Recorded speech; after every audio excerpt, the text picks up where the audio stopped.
протегнем ръце, ще се срещнем, ще остане далече назад студеният вятър и есен.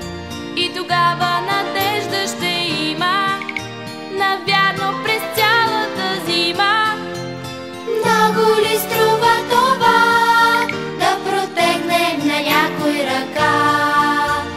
Много ли струва това да протегнем на някой ръка?